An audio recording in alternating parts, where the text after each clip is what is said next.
তো বিলাই, তার মধ্যে আবার কালা, তার মধ্যে আবার দেশি। এর পিছে এত টাকা নষ্ট করে তোমার কি লাভ? আরে ভাই, লাভ লসের তোমার দরকার নেই। আপনার কাছেও একটা দেশি কালো বিড়াল, কিন্তু আমার কাছেও খুবই মূল্যবান একটা জিনিস। মানুষ মানুষই ভেদাভেদ করে কালো রং সাদা রং নিয়ে, আর এই তো সামান্য বিড়াল। তো যাই হোক, এবার মেন কথায় আসি। ওর খাবারটা নিয়ে অনেকেই প্রশ্ন করে, আমাকে সরাসরি বলে যে এই দেশি বিলে কালা বিলের তুমি মাছ ভাত দিলেই পারো, ওর পিছে এত দামি দামি ক্যাট ফুড কিনা পাউচ কিনা টাকা নষ্ট করার কি দরকার? তো মূলত ক্যানিভা ক্যাট ফুডটা আমি আমার বিড়ালদেরকে কেন দিই? যেন ওদের হেলথ ভালো থাকে, স্কিন ভালো থাকে। এই ক্যাট ফুডটাতে হচ্ছে ওমেগা 6 আছে, 3 আছে, যেটা হচ্ছে ওদের লোম পড়া কমায়, হজম শক্তি ভালো রাখে, ওদের হচ্ছে পটি দুর্গন্ধ দূর করে, আর স্কিনের কোনো অ্যালার্জি প্রবলেম হয় না। এটাতে স্যালমন, তারপর রাইস, মিট দেয়া আছে।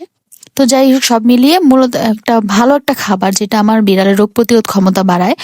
আমি মনে করি কানিভা আমার বিড়ালদের জন্য বেস্ট।